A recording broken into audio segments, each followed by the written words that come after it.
Sadayana, assalamualaikum. Balik lagi di vlog aku, Vera. Nah, di vlog kali ini seperti biasa vlog lanjutan dari vlog yang sebelumnya.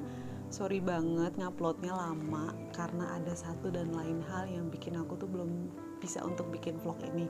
Nah, kali ini aku akan lanjutin bahas tuntas program IVF aku di Rumah Sakit Harapan Kita Jakarta. Kemarin kan di vlog terakhir itu kan aku baru cerita sampai dengan proses ovum pick up ya, atau pengambilan sel telurnya. Nah, jadi di vlog kali ini aku akan tuntaskan mengenai program IVF aku. Jadi gini, pada saat aku infokan di vlog sebelumnya, aku kan sudah melakukan ovum pick up itu di tanggal 3 April 2021. Aku sudah diambil sel telurnya, alhamdulillah semuanya jalan lancar.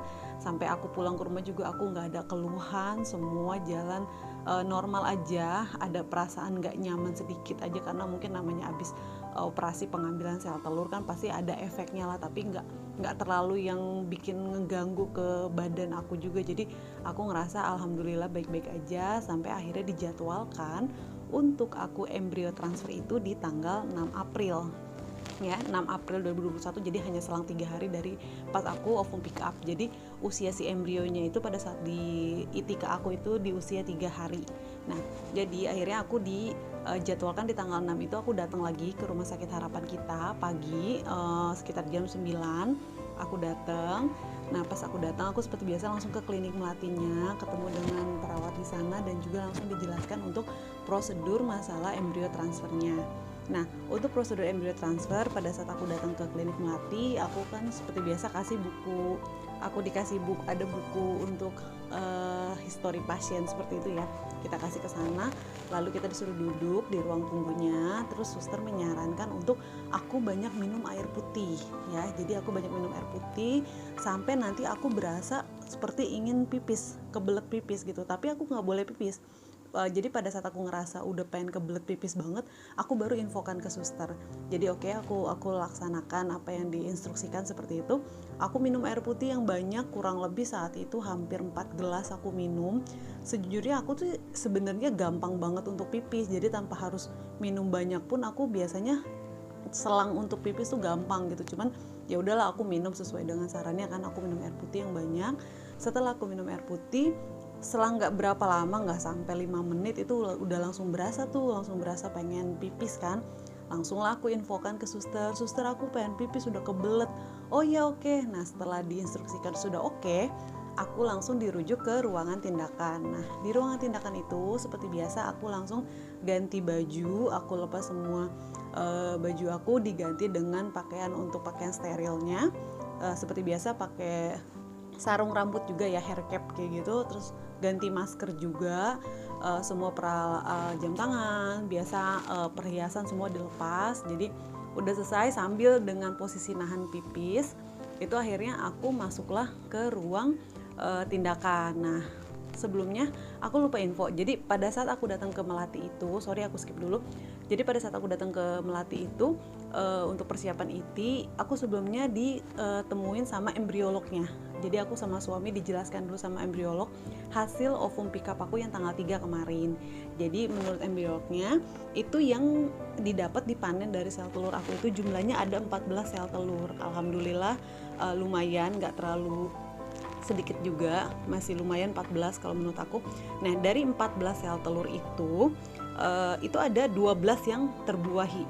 Alhamdulillah 12 terbuahi, ada 2 yang belum matang. Nah, dari yang 12 itu ada tingkatannya lagi. Jadi ada 4 yang good, 6 yang moderate, dan ada 1 yang poor. Sama 1 lagi ada dia pada saat di hari keberapa dia membelahnya jadi 3 sel. Jadi dia dipisahkan dari kelompoknya, dari saudara-saudaranya itu. Jadi dipisahkan itu nggak bisa. Jadi yang aku tanggap saat itu aku dapat 4 good, 6 moderate, sama 1 yang poor. Itu masih termasuknya bagus. Jadi tetap bisa dijadwalkan untuk embrio transfer saat itu di tanggal 6, dan akhirnya diputuskan untuk di embrio transfer 3 embrio yang kualitasnya good.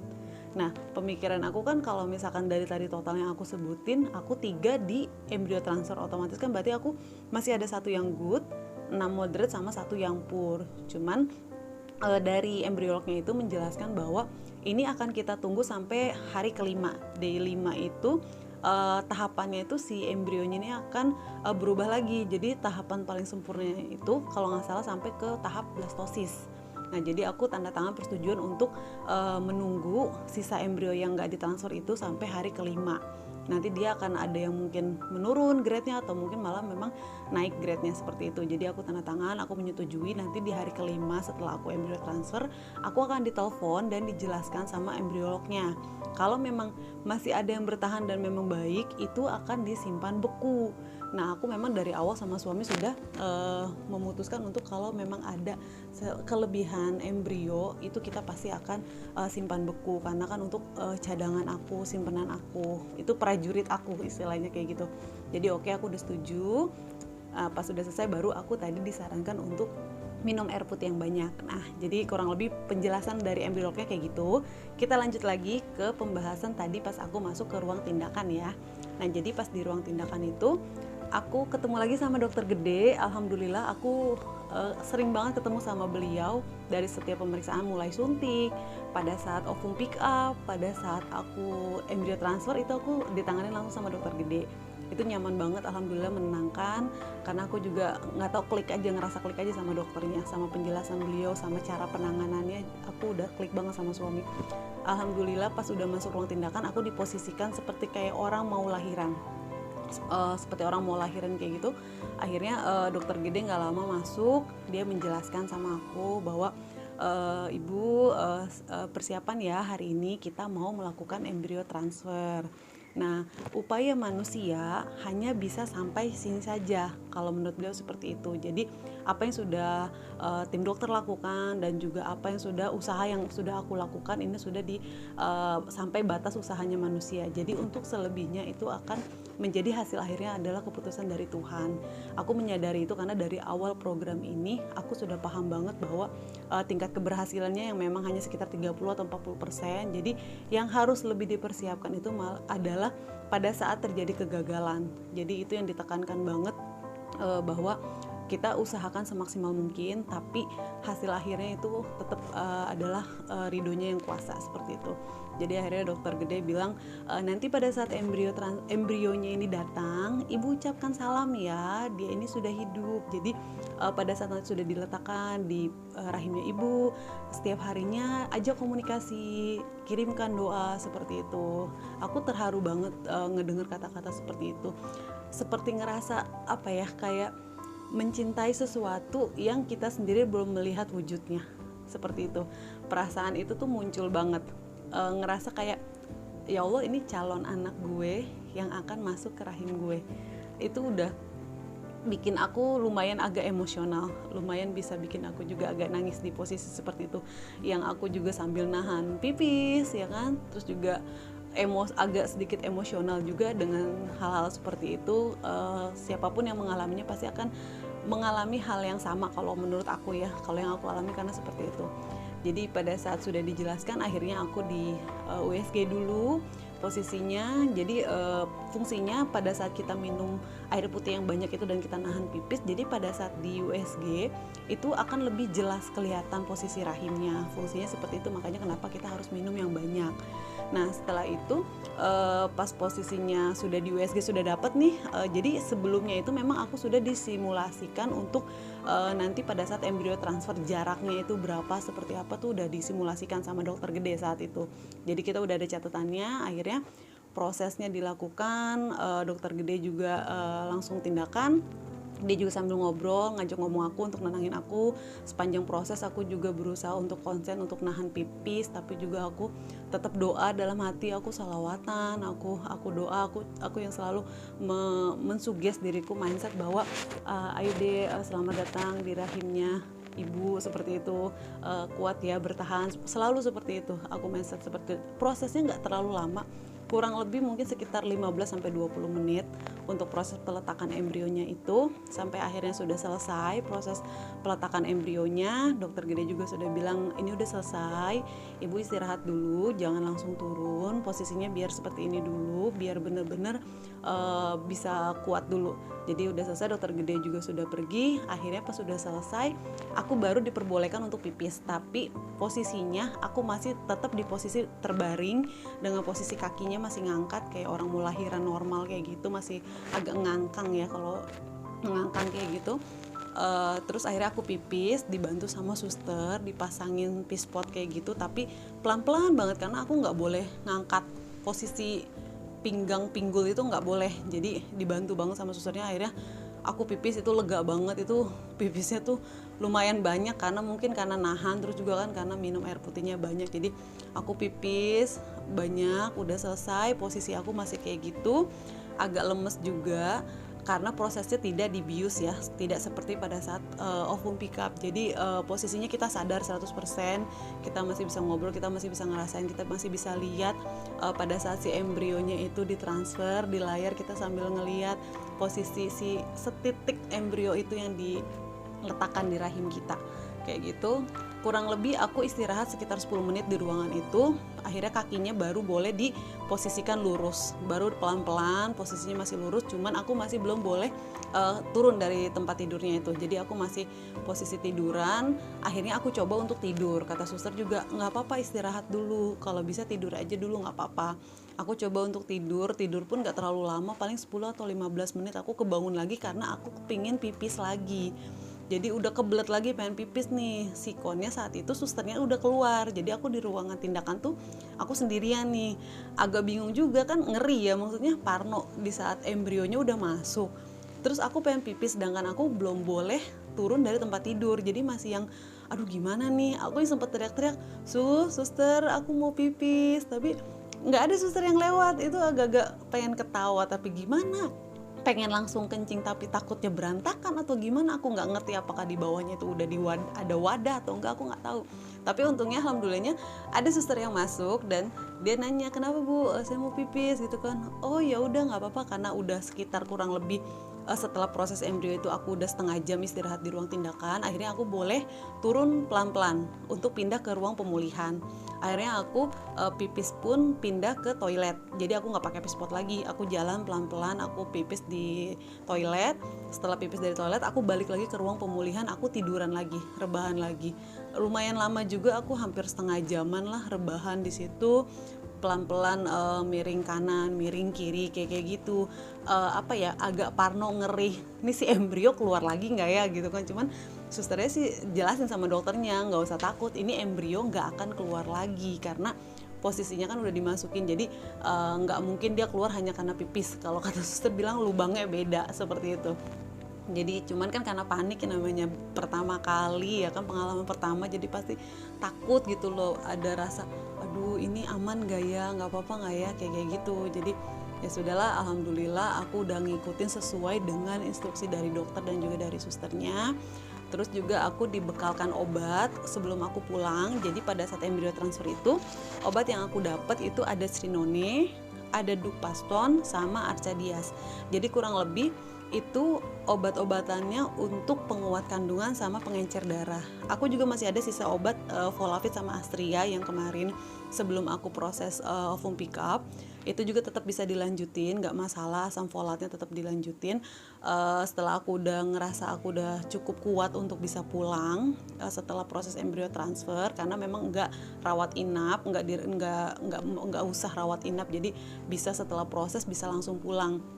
Akhirnya dokter hanya menyarankan ibu istirahat aja yang cukup, kita tinggal nunggu masa to wait weeks ya, jadi 2 minggu, masa nunggu 2 minggu. Embrio transfer aku itu kan ditransfer di tanggal 6 April, jadi aku jadwalnya itu seharusnya aku bisa ketahuan hasilnya apakah aku hamil atau enggak itu di tanggal 20 April 2021. Nah, jadi dokter hanya menyarankan istirahat yang cukup, dibilang harus bed rest banget, yang bener-bener tiduran aja, nggak boleh gerak sama sekali. Itu kan sering banget tuh ngedenger, kita tahu dari baca dari vlog atau mungkin lihat-lihat di YouTube atau mungkin di blog-blog segala macam tentang masalah IVF itu kan banyak tuh yang menyarankan untuk 3 hari pertama setelah itu harusnya benar-benar bed rest yang tiduran total. Cuman dokter dan suster sih nggak menyarankan banget seperti itu, karena kondisinya kalau misalkan kita juga bed rest banget atau misalkan tiduran yang nggak gerak sama sekali, yang keluar cuman untuk pipis atau gimana ke toilet, juga nggak bagus juga untuk tubuh kita, karena kan pasti tiduran terus kan pegel ya badan juga. Jadi ya masih normal aja, dokter hanya menyarankan jalan pelan-pelan nggak apa-apa area rumah. Cuman memang untuk melakukan pekerjaan berat seperti kayak pekerjaan rumah tangga kayak mencuci, mestrika kayak gitu, usahakan nggak dulu gitu, di stop dulu. Jadi kita bed restnya ya sudah yang masih normal aja, tiduran tapi jalan pelan masih nggak apa-apa, tapi mungkin memang olahraga untuk di stop dulu, paling berjemur badan kayak gitu. Aku sih hanya ingetnya kayak gitu aja. Terus makanan asupan nutrisinya seperti biasa, proteinnya segala macam, namanya kita lagi menunggu masa 2 minggu, jadi sama seperti kayak kehamilan muda. Jadi seperti asupan nutrisinya itu kayak kalau kita lagi hamil muda gitu kan, bener-bener yang berusaha dijaga banget kayak gitu. Aku jalannya kayak gitu aja. Nah akhirnya aku pulang dari rumah sakit itu, aku datang sekitar jam 9. Itu cepet, aku sekitar jam setengah 1 aku baru pulang dari rumah sakit. Aku putusin untuk pulang karena aku ngerasa aku udah gak kenapa-napa, udah oke. Aku pulang ke rumah, sampai rumah aku bener-bener bed rest, aku cuma tiduran aja. Hari pertama itu aku tiduran, terus hari berikutnya juga aku cuma tiduran aja. Paling aku pindah kayak dari kamar terus ke ruang tamu, tapi di sofa juga aku tiduran kayak gitu. Makan tetap, minum susu, obat segala macem itu tetap aku jalanin. Terus juga ya tetap berdoa ya, terus juga positive thinking untuk menstimulasi badan dan juga pikiran aku supaya program ini berhasil gitu. Jadi di masa 2 minggu itu aku lebih banyak seperti istirahat bed rest di rumahnya itu ya, nonton TV, nonton acara yang lucu-lucu, yang menghibur gitu kan, nonton YouTube atau apa seperti itu sih. Jadi aku nggak ngelakuin pekerjaan rumah tangga kayak mencuci, nyapu kayak gitu, aku setrika kayak gitu aku nggak lakuin. Kalau nyapu aku masih ada di hari ketiga itu, aku nyapu rumah tapi pelan-pelan. Maksudnya aku kan tahu nih badan aku seperti apa, kondisinya kayak gimana, jadi aku bisa ngontrolnya. Kalau misalnya sekiranya aku ngerasa udah capek ya aku stop kayak gitu. Tapi kalau misalkan terlalu tiduran banget juga aku nggak bisa gitu kan. Tapi memang aku kan udah nggak bekerja, jadi aku lebih banyak ya sudah di rumah aja, istirahat, nonton TV kayak gitu aja. Nah akhirnya di masa 2 minggu itu yang aku tunggu itu perasaannya campur aduk. Itu berasa kayak lama banget untuk nunggu masa 2 minggu ke tanggal 20 itu. Aku sama suami udah persiapan untuk beli test pack. Aku beli 3 test pack saat itu, beli 3 test pack. Dan aku juga googling juga, nonton YouTube juga vlog-vlog orang-orang yang udah pada program IVF.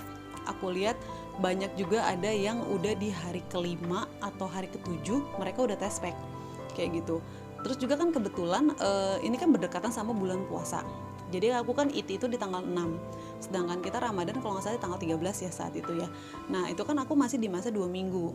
Aku memang dari awal sudah meniatkan aku mau puasa gitu kan. Maksudnya aku pikir puasa pasti nggak akan menghambat apa-apa kan. Toh aku juga sebelumnya udah menanyakan, aku sudah konsultasi, kalau misalkan di masa 2 minggu ini aku puasa, apakah nggak kenapa-napa seperti itu. Nah suster bilang, oh nggak apa-apa Bu, silakan aja. Itu kan yang berubah hanya jam makannya aja, bukan makannya gitu. Kita tetap makan, cuman jamnya aja yang berubah. Yang penting pada saat di jam buka puasa sama di jam sahurnya, nutrisinya itu tetap dijaga, vitamin, obat-obatan, susunya juga tetap dijaga. Jadi aku pikir ya sudah, aku bismillah, aku puasa gitu kan. Jadi di tanggal 13 hari puasa Ramadan itu aku puasa agak pusing sedikit pas sekitar jam 10 pagi. Aku pikir normal mungkin, namanya hari pertama kan pasti mungkin badan masih kaget, ditambah lagi kan aku memang lagi proses menunggu masa 2 minggu itu. Jadi aku pikir nggak apa-apa, aku cuman bawa buat tidur. Alhamdulillah aku bangun itu udah hilang sakit kepalanya. Jadi kan aku kan biasanya kalau sakit kepala tuh aku minum obat, minum Paramek kayak gitu ya, karena aku lagi menunggu masa 2 minggu, aku udah nggak pernah minum obat-obatan warung kayak gitu. Misalkan kalau aku minum Proma atau apa, enggak. Jadi pada saat kemarin aku ngerasa sakit kepala pun aku menghindarkan untuk minum obat-obatan itu, karena aku ngeri takutnya mempengaruhi ke si embrio aku kan yang di dalam ini. Jadi aku nggak minum, aku cuman tidur. Alhamdulillah pas bangun udah lebih baik lagi. Aku bisa menjalankan puasa hari pertama aku dengan sempurna. Alhamdulillah aku lancar. Hari kedua aku juga puasa, aku malah hari kedua itu nggak ngerasa lapar, nggak ngerasa pusing, nggak apa, lebih enak, malah badan kayak lebih enteng. Jadi aku biasa aja puasa. Sholat pun aku nggak yang sambil duduk atau tiduran ya kan, ada juga mungkin beberapa yang sholatnya sambil duduk aja atau gimana, tapi aku ngerasa aku mampu gitu, dan aku nggak kenapa-napa, aku pelan-pelan aja. Aku sholat seperti biasa, nggak duduk, ya biasa aja berdiri kayak gitu, sholat kayak gitu. Puasa juga sampai dengan hari yang ditunggu di tanggal 20 itu. Tapi di sini aku juga mau menjelaskan masalah akhir hasil dari IVF aku. Ya, jadi tepatnya itu di tanggal 16 April 2021. Jadi setiap malamnya selama nunggu masa 2 minggu itu kan perut aku tuh agak nggak nyaman ya, kembung, agak ngap. Kalau tiduran tuh, kalau celentang kayak sesek. Jadi aku kalau tidur tuh miring ke kanan, miring ke kiri, tapi pelan-pelan posisinya. Kalaupun mau bangun juga, misalkan dari tiduran aku bangun, aku pasti pelan-pelan, yang aku miring terus aku bangun pelan-pelan, duduk dulu baru aku berdiri. Nggak yang kalau kita lagi normal sehatnya kan dari tidur langsung bangun kan kayaknya masih nggak apa-apa gitu. Tapi dengan kondisi kayak gitu, aku pelan-pelan berusaha memahami tubuh aku nih kuatnya seapa kayak gitu. Akhirnya setiap malamnya itu memang selalu ngerasain kram di perut bawah, kenceng juga di perut atas, terus kayak pinggang tuh rasa sakit, kayak agak panas, agak nyeri. Rasanya tuh mirip seperti orang mau menstruasi. Kalau aku baca-baca juga memang kalau misalkan tanda-tanda kehamilannya itu agak nyaru ya kan, agak-agak mirip dengan seperti kita mau merasakan menstruasi ya kan. Tapi aku tetap berusaha positive thinking. Aku berpikir untuk enggak lah, insya Allah ini memang kayak gini yang dirasa gitu kan. Aku juga selalu berusaha ngajak komunikasi embrio yang udah ada di rahim aku selalu bilang yang kuat ya dek, bertahan ya nak gitu kan, sampai kita ketemu nanti gitu kan. Pokoknya aku akan berusaha ngejaga semaksimal mungkin gitu kan, sampai waktunya kita nanti bertemu. Aku selalu mensuges seperti itu. Setiap kali aku sholat, aku berdoa, aku selalu ngajak ngomong. Setiap kali aku mau puasa, aku selalu bilang, deh ayo kita puasa, semangat ya, yang kuat ya, pokoknya puasa nggak akan jadi halangan. Terus pas aku buka puasa juga aku selalu bilang, hore deh, ayo kita buka puasa, dede mau makan apa, kayak gitu. Ya apa yang aku sih nggak tahu, yang aku rasain sih seperti itu, karena aku ngerasa dokter juga kan bilang dia ini udah hidup, jadi dikirimkan doa, diajak komunikasi, stimulasi diri dan pikiran kita untuk selalu positive thinking. Jadi aku berusaha lakuin itu sampai tiba di hari Jumat tanggal 16 April 2021. Itu masih di pagi hari. Jadi sikonnya aku lagi rebahan di sofa. Itu sekitar jam 8 mungkin. Jam 8 itu aku lagi rebahan di sofa. Aku lagi dengerin YouTube, lagi dengerin lagu. Terus tiba-tiba perut aku ngerasa nggak enak banget. Kok nggak enak ya? Dari semalam sebenarnya tuh udah kram-kram kayak gitu. Cuman aku pikir ya udahlah, biasa aja, itu mungkin perasaan yang normal atau rasa yang dirasainnya tuh emang kayak gitu. Itu nggak enak banget. Aku ngerasa pas lagi tiduran itu kok kayak ada yang mau keluar gitu kan. Aku buru-buru ke kamar mandi. Aku ke toilet. Pas aku ke toilet, ternyata aku keluar darah. Darahnya masih sedikit. Darahnya belum terlalu banyak, cuman keluar gitu doang darah. Aku udah panik banget. Aku udah langsung nangis. Aku langsung teriak manggil suamiku. Saat itu suamiku lagi posisi kerja siang, jadi dia pagi masih di rumah. Aku langsung teriak manggil suamiku. Aku bilang, yang berdarah, aku bilang gitu kan. Terus kita buru-buru langsung ngambil test pack. Kita test pack saat itu juga. Kita test pack. Pas aku lihat ternyata hanya satu garis. Aku langsung meluk suamiku dan aku pasti nangis. Aku langsung nangis. Aku nangis sejadi-jadinya. ngerasa kayak ya Allah ini baru tanggal 16 gitu kan, kok kayak gini udah keluar kayak gitu.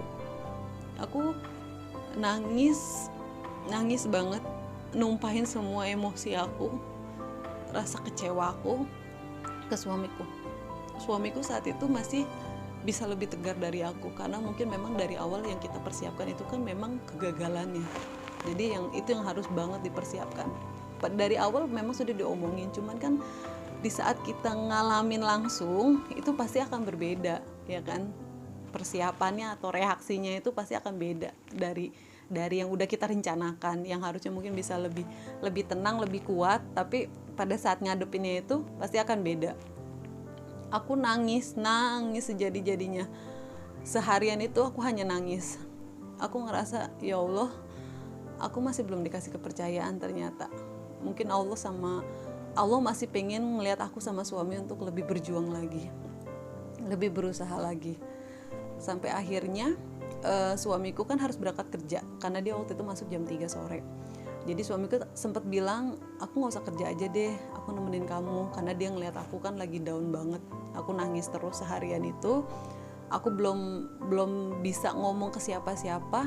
Aku belum juga cerita sama teman-teman yang seperjuangan di IVF saat itu. Aku cuma nangis terus. Pokoknya aku gak bisa ngomong apa-apa, aku hanya nangis aja. Pas udah nangis, akhirnya aku bilang gak apa-apa, kerja aja. Aku bilang aku gak apa-apa kok, kata aku cuma butuh waktu buat sendiri, jadi kamu kerja aja nggak apa-apa, kataku kan. Akhirnya suamiku ya udah nggak apa-apa dia kerja, tapi kalau ada apa-apa kabarin buru-buru, kata dia. Iya, kataku. Akhirnya dia berangkat kerja. Sore sekitar jam 5 aku baru mau mandi sore. Pas aku mau mandi sore itu keluar lagi darah. Aku pikir itu ya sudah darah mens aja, tapi ternyata berasa banget kayak keluar gumpalan darah, kayak bukan darah mens, kayak gumpalan darah. Jadi aku ngeliat loh kok beda gitu kan, kayak gumpalan darah gitu, kayak daging yang nggak lembek. Kalau darah mens itu kan, maaf ya, itu kan kayak semacam hati ya, kayak hati gitu kan, kalau dipegang dia buyar terus ya sudah darah, gimana sih, encer darah kayak gitu. Tapi ini bukan, dan itu banyak. Aku kaget setengah mati. Aku ambil beberapa bagian darah gumpalannya itu, aku ambil, aku taruh di tisu, karena aku penasaran ini apa. Aku nggak pernah menstruasi tuh darahnya kayak gini gitu kan. Akhirnya aku buru-buru kirim ke suami aku fotoin, aku bilang yang aku keluar darahnya kayak gini segala macem. Akhirnya suamiku baru bisa baca WA aku itu sekitar maghrib, pas dia jam istirahat. Maghrib jam istirahat dia baru baca WA aku. Akhirnya dia izin ke atasannya untuk pulang lebih cepat. Aku saat itu hanya nangis aja ngelihat darah yang kayak gitu. Aku buru-buru langsung WA ke susternya. Aku tanya, sus, aku ada keluar darah, aku bilang gitu kan. Terus susternya bilang, oh ibu kenapa? Ya aku bilang ya nggak gimana-gimana, pokoknya aku keluar darah pas pagi sebenarnya, cuman ini sore aku keluar lagi tapi beda darahnya. Akhirnya susternya bilang coba kirimin bu, ini aku ambil, aku foto. Akhirnya aku kirimin. Terus susternya telepon aku, susternya bilang iya itu jadinya luruh lagi. Jadi bisa dibilang program aku gagal, program aku belum berhasil. Jadi suster bilang itu adalah pada saat kita proses IVF ini kan dinding rahim kita itu kan ditebelin ya kan, kita juga kan disuntikin obat segala macem, dan si embrionya juga sudah ditransfer, jadi dia luluh lagi atau keluar lagi.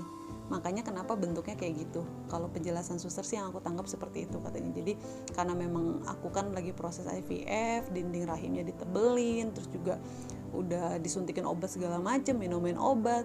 Jadi pada saat dia memang belum berhasil, dia luruh lagi seperti itu, dia keluar lagi, dan rasanya memang sakit, mulesnya beda kayak mens biasa. Mens biasa itu kan sakit, tapi ini lebih sakit, jauh lebih sakit, mules banget, perut tuh kayak rasa kayak lagi dikuras, kayak lagi dikocok kayak gitu, itu berasa banget. Akhirnya suami aku pulang, dan akhirnya dia ngelihat, karena aku simpen, jadi si darah yang aku ambil itu aku simpen, aku taruh di wadah ketutup gitu, aku taruh, terus aku simpen dulu sampai suami aku bisa lihat kan. Suami aku lihat, di situ aku baru lihat dia nangis. ngelihat dia nangis aku jadi makin nangis. Maksudnya di saat kayak gini kan kita memang harus saling menguatkan, tapi aku berpikir jadi dia berusaha untuk kuat padahal dia juga sama, dia juga dia juga dia pasti hancur gitu, pasti dia juga sedih ngelihat apa yang kita perjuangkan selama ini ternyata belum membuahkan hasil seperti yang kita pengen, ya kan. Jadi dia nangis, aku jadi makin ngerasa ya Allah, ternyata dia lebih berat yang dialamin, dia ngerasa lebih hancur, tapi dia berusaha untuk tetap menghibur aku, tetap ada buat aku di saat aku yang terpuruk banget. Jadi kita saat itu hanya bisa nangis, nggak tahu harus gimana, mikir apapun belum kepikiran saat itu. Saat itu hanya ngerasa hancur sehancur-hancurnya. Yang aku rasain kayak gitu, ngerasa hancur sehancur-hancurnya. Bingung ngebayangin reaksi kalau kita nanti cerita ke orang tua, ke mertua, dimana mereka udah sangat berharap untuk bisa dapet cucu dari aku, dari suami. Tapi mereka pun dari awal udah aku jelaskan bahwa tingkat keberhasilan si bayi tabung ini hanya sekian persen. Jadi kita tetap berusaha ngelakuin yang terbaik. Jadi apapun hasilnya itu ya sudah gitu kan, tolong diikhlaskan atau tolong diterima gitu. Bukan salah siapa-siapa atau salah mencari siapa yang salah gitu, tapi ini lebih kepada ya mungkin memang belum rezekinya, belum diizinkan. Allah mungkin masih pengen ngelihat perjuangan aku sama suami. Sampai seharian itu di tanggal 16 itu aku masih nangis aja. Hari Sabtu juga aku masih belum bisa untuk cerita ke siapapun, ngomong ke siapa-siapa. Sampai akhirnya aku baru memberanikan diri untuk cerita sama teman seperjuangan aku juga, IVF, Mbak Vega. Aku cerita sama dia, aku nangis, aku telepon, aku nangis. Mbak Vega juga berusaha menenangkan karena dia juga tahu gimana rasanya. Yang aku pikirkan saat itu sama suami adalah gimana cara menyampaikan ke orang tua. Itu yang aku pikirkan banget, karena aku bingung harus merangkai katanya kayak gimana gitu. Mau sebagus apapun atau segimana pun tetap aja intinya tuh aku tuh gagal gitu. Kami gagal, belum berhasil. Sampai akhirnya di hari Sabtu malam minggu itu baru aku berani untuk putusin cerita ke mertua dulu, karena sikonnya rumah mertua kan nggak terlalu jauh dari rumah aku. Kita ke rumah mertua sama suamiku akhirnya ngomong ke ibunya, dan di situ baru aku ngomong. Itu aku nangis berdua-duaan sama ibu mertuaku, nangis, tapi alhamdulillah mereka ngerti. Papa mertuaku saat itu masih belum pulang, jadi papa mertuaku pulang sekitar selang setengah jaman lah aku setelah cerita itu baru datang. Di situ aku nangis, aku minta maaf, aku sama suamiku juga nangis. Kita minta maaf kalau belum bisa ngewujudin apa yang mereka mau gitu kan, dengan memberikan mereka cucu. Tapi alhamdulillah mertuaku mereka memahami gitu, mereka menerima dengan ikhlas. Mereka berusaha tetap membesarkan hati kami untuk sabar, mungkin belum gitu, sabar. Apa yang kita usahakan ini kan udah sangat maksimal menurutku gitu kan, karena program ini kan bukan program yang murah, bukan program yang gampang, butuh waktu, tenaga, butuh uang yang lumayan banyak. Jadi ya sudah gitu, mereka tetap menguatkan. Aku masih belum cerita ke orang tuaku yang di Tangerang karena aku masih belum berani. Aku bingung bingung mulainya gimana. Sampai akhirnya hari Minggunya aku baru berani untuk pulang ke Tangerang untuk cerita. Saat itu ditemenin sama mertuaku juga ikut ke sana. Kita rame-rame ke Tangerang. Tapi sebelum hari Minggu itu Jadi malamnya aku udah telepon ke mamaku yang di Tangerang, karena aku nggak mau tiba-tiba aku dateng rame-rame sama mertuaku. Aku takutnya mamaku lebih kaget gitu kan. Jadi akhirnya aku putusin malam minggunya itu, setelah dari rumah mertua, aku video call sama mama sama papaku. Aku cerita, akhirnya mama papa seperti biasa nerima, mereka tetap support walaupun mereka tetap sedih. Aku juga sedih banget. Ya udah, mereka tetap nguatin, mereka udah nggak apa-apa, sabar, mungkin memang belum sama lah apa yang diomongin sama mama mertuaku juga. Jadi ya udah, aku ngerasa sedikit lebih lega setelah aku bisa ngomong ke kedua orang tuaku sama ke mertua, karena yang merasa jadi bukan jadi beban ya, tapi berat untuk cerita ke mereka itu aja sih. Kalau mungkin ke teman-teman yang tahu atau gimana, aku nggak terlalu ambil pusing atau apa, tapi lebih ke perasaan orang tua aja, kasihan gitu kan, mereka udah berharap banyak sama kami, tapi kami udah berusaha gitu, sekuat tenaga kami udah berusaha untuk ngejalanin apa yang sudah disarankan, semua prosesnya gitu. Tapi mungkin memang Allah punya kehendak lain untuk kami, jadi kami masih disuruh sabar dan kami masih disuruh nunggu. Singkat cerita, setelah kita sedih-sedihan itu di tanggal 16, akhirnya harusnya aku kan jadwal kontrol itu di tanggal 20, masa 2 minggunya itu aku belum bisa ke sana. Suster juga udah aku infoin, kata suster iya nggak apa-apa, sesiapnya aja, karena aku masih ngerasa kayak ntar dulu deh, aku belum siap untuk kesana lagi, aku belum siap untuk cerita kegagalan aku, belum siap untuk ngeliat semuanya gitu. Jadi aku nanti dulu, aku belum siap, aku butuh waktu untuk menyendiri, untuk ya berdoa, berpasrah diri lah. Bukannya masalah menanyakan kenapa ya, tapi lebih ke ya udah, aku butuh me time aja untuk diri aku sama suami ya. Jadi di tanggal 27 aku baru ke rumah sakit. Di tanggal 27 aku baru ke rumah sakit untuk kontrol setelah aku gagal. Aku sehari sebelumnya aku di Japri. Aku sengaja datang di tanggal 27 hari Selasa karena itu adalah jadwalnya dokter gede. Jadi aku pengen sama beliau lagi untuk evaluasinya, karena aku pikirkan aku lebih banyak ketemu penanganannya sama beliau, dari OPU, embrio transfer sama beliau. Nah, jadi pas di kegagalan ini pun aku pengen sama beliau lagi untuk mendiskusikannya. Tanggal 27 aku datang, aku ngobrol sama dokter gede. Seperti biasa, dokter gede juga tetap menyemangati kami. Dia menjelaskan prosedurnya bahwa apa yang sudah kita lakukan ini sudah sesuai dengan prosedur yang tepat gitu. Jadi kalau aku back flash gitu ya, masalah flashback, salah backslash ya udahlah ya, namanya juga lagi galau. Ya aku putar balik, udah bahasa Indonesia aja lah, ribet amat bahasa Inggris ya kan.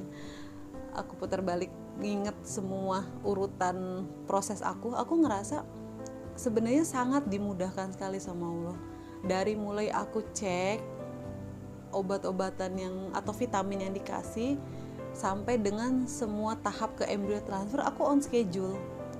Aku nggak ada yang sampai harus ngejeda lama, misalkan mempersiapkan dulu rahimnya sampai ketebalan dinding rahimnya sesuai, itu enggak. Alhamdulillah dinding rahim aku udah tebel, jadi aku nggak perlu diobatin lagi, minum obat atau apa supaya tebel atau apa, itu nggak ada. Aku bener-bener ngejalanin semuanya normal aja gitu loh. Pengambilan sperma suami alhamdulillah lancar, spermanya juga alhamdulillah bagus, aku ovum juga alhamdulillah bagus, dapat 14 sel telur, terfertilisasi semuanya. Sampai akhirnya aku juga dapat embrio pas itu juga on schedule. 3 yang ditransfer pun itu kualitas bagus. Ya sudah gitu, aku ngerasa apa yang aku lakuin ini udah sesuai dengan tahapannya. Jadi hasil akhirnya ya memang Allah belum mengizinkan aja. Aku sekarang menanamkan diri seperti itu. Ditambah lagi, alhamdulillahnya lagi, saya dan suami masih ada cadangan embrio yang di frozen yang tadi aku cerita di awal. Jadi di hari kelima itu, pada saat masa 2 minggu menunggu, itu embriolognya telepon aku. Dia menjelaskan bahwa aku dari sisa yang kemarin ditransfer itu, setelah masuk tahap hari kelima itu aku masih ada sisa 3 embrio yang bisa di frozen. Dia sudah masuk ke tahap blastosis, jadi udah sempurna lah pembelahannya. 3 itu di posisi 2 good, 1 moderate. Jadi ada yang, kalau yang terakhir kemarin kan itu kan aku ada sisa 1 yang goodnya, yang 6 moderate. Jadi ternyata ada yang naik kelas tuh jadi good 1. Jadi yang aku tanggap sisanya yang aku simpan buku itu ada 3, 2 good, 1 moderate. Akhirnya aku simpan buku untuk jangka waktu 2 tahun di Rumah Sakit Harapan Kita itu dengan biaya di 8.625.000 untuk proses simpan buku selama masa 2 tahun. Jadi kapanpun aku mau ngambil, aku udah siap untuk proses embrio transfer lagi, itu bisa. Cuman kan nggak semudah itu ya. Kemarin kan aku ikut program IVF ini kan yang paket. Jadi kalau misalkan aku nanti mau mulai lagi, otomatis nanti akan biayanya juga berbeda, seperti tidak seperti di paket yang awal. Cuman dengan posisi aku ini punya frozen embryo, alhamdulillah itu lebih memudahkan. Jadi aku nggak harus lagi mulai dari tahapan awal seperti program IVF sebelumnya. Jadi aku hanya cukup untuk menyiapkan dinding rahim aku ini dengan ketebalan yang memang seharusnya. Terus juga tinggal dijadwalkan untuk frozen embryo transfer. Nah, kalau yang kemarin aku tanya ke suster, rincian biayanya untuk kalau aku mau mulai lagi itu sekitar untuk frozen embryo transfernya itu sekitar di angka 6 jutaan. Itu di luar obat-obatan. Terus konsulnya itu sekitar 625.000, hanya konsul sama USG, di luar obat-obatan juga. Kurang lebih biayanya kayak gitu. Nah, untuk masanya itu kapan aku siap untuk mulai frozen embryo transfer itu, dokter menyarankan paling cepatnya sih 3 kali siklus setelah aku kegagalan. Jadi kurang lebih 3 bulan kalau aku mau mulai lagi, itu udah ideal. Bisa langsung mulai lagi, nanti kita pemeriksaan lagi, dilihat dinding rahimnya segala macam. Kalau udah oke, nanti tinggal dijadwalkan untuk tanggal embryo transfernya. Cuman mengingat usia aku yang sekarang sudah 35, tahun depan sudah 36, dokter menyarankan paling lama sih kalau bisa 6 bulan, 6 kali siklus kalau bisa, karena takutnya usia itu kan sangat mempengaruhi kan tingkat kegagalan atau keberhasilannya. Jadi kalau bisa sih maksimal di 6 bulan atau mungkin ya sekitar di akhir tahun lah kalau misalkan aku mau mulai lagi.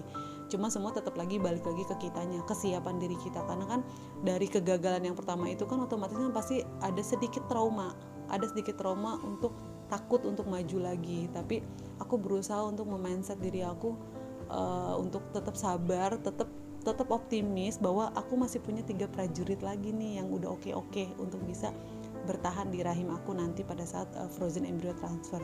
Dokter juga menginformasikan bahwa pada masa tahap blastosis ini kemungkinan untuk menempelnya di dinding rahim sehingga terjadi kehamilan itu bisa lebih besar. Alhamdulillah itu bisa lebih menyemangati aku dan suami untuk ya mudah-mudahan insya Allah rezekinya di sini gitu kan. Cuman kan aku juga tetap harus mempersiapkan juga dananya untuk nanti proses frozen embryo transfer. Jadi di masa aku menunggu setelah kegagalan ini, selain aku juga untuk relaksasi diri aku, pikiran aku, badan aku dari kegagalan yang kemarin, ya sambil juga ngumpulin uangnya lagi supaya aku bisa mulai lagi programnya. Jadi untuk saat ini sih yang aku rasain, aku udah sedikit lebih ikhlas, aku udah sedikit bisa lebih lega untuk menerima bahwa kali ini aku belum berhasil di program aku. Tapi aku tetap optimis, insya Allah di saat aku mulai lagi untuk frozen embryo nanti, insya Allah itu menjadi rezeki kami, rezeki aku sama suamiku. Mudah-mudahan doaku saat ini adalah aku sama suami itu tetap sehat, rezekinya juga ada, supaya aku bisa tetap mulai lagi program frozen embryo transfernya. Jadi kayak gitu kurang lebihnya teman-teman untuk program IVF aku. Vlognya agak panjang untuk yang saat ini karena memang aku mau tuntaskan di vlog ini untuk program IVF aku, supaya nggak jadi pertanyaan lagi, karena memang agak lama nih aku ngupload dari video terakhir sampai ke yang sekarang. Ya aku harap kalian ngerti kenapa aku uploadnya lama, karena memang aku belum siap kemarin untuk bikin vlog lagi. Aku pikir kemarin pas dari tanggal 6 embryo transfer aku bisa langsung bikin vlog, tapi ternyata kan ada kejadian di tanggal 16 itu yang bikin aku ya sudahlah nanti aja bikinnya gitu, sekalian aku untuk ngejelasin bagaimana hasilnya gitu. Jadi kalau saran buat aku ke teman-teman yang lagi berjuang program IVF, tetap semangat, jangan patah semangat, jangan nyerah. Apapun hasilnya, kalian tuh udah ngelakuin yang terbaik yang kalian mampu. Selebihnya kalaupun memang belum rezeki, ya sudah gitu kan, disabarkan, diikhlaskan. Memang bicara mudah, tapi yang udah aku alamin, kita hanya butuh waktu untuk bisa menerima itu semua. Memang hanya waktu aja. Yang aku kutip dari omongan dokter gede saat itu, ada tipe orang yang mungkin beda-beda menerima kegagalan. Ada yang ya sudah gitu kan, butuh waktu untuk sendiri sebentar, tapi nanti dia akan biasa lagi. Ada yang memang sampai terpuruk. Nah, jangan sampai jadi salah satu yang terpuruk kayak gitu, karena kan life must goes on ya kan, apalagi kita punya cadangan embrio di frozen gitu kan, jadi itu masih ada harapan gitu loh, tinggal kitanya mensuges diri kita untuk tetap bisa bangkit lagi, untuk mulai lagi gitu.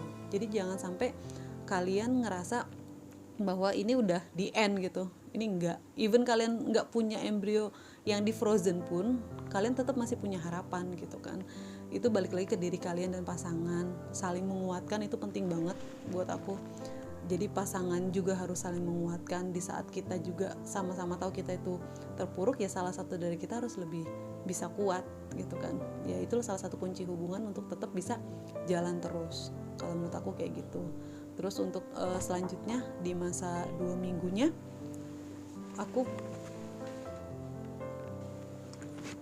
Oke teman-teman, sekian aja dulu vlognya kali ini. Endingnya nggak terlalu bagus, tapi aku harus tetap semangat. Buat kalian juga di luar sana, para pejuang garis 2, tetap semangat. Pokoknya kalian gak sendirian, kita saling menguatkan. Teman-teman mungkin yang udah punya pengalaman yang sama, atau mungkin yang berhasil, boleh sharing banget di kolom komentar, kasih tips gimana caranya untuk ngejaga selama masa 2 minggu. Mungkin ada yang mungkin bisa aku evaluasi nanti pada saat aku udah mulai lagi frozen embryo transfer. Mudah-mudahan kalian selalu sehat, kalian selalu dalam lindungan Allah. Apapun hasilnya, tetap semangat, bismillah, tetap usaha terus ya. Oke, makasih udah nonton. Sorry kalau ada kata-kata yang salah, atau mungkin pengucapan bahasa-bahasa kedokteran atau istilah-istilahnya yang mungkin aku salah, boleh dikoreksi.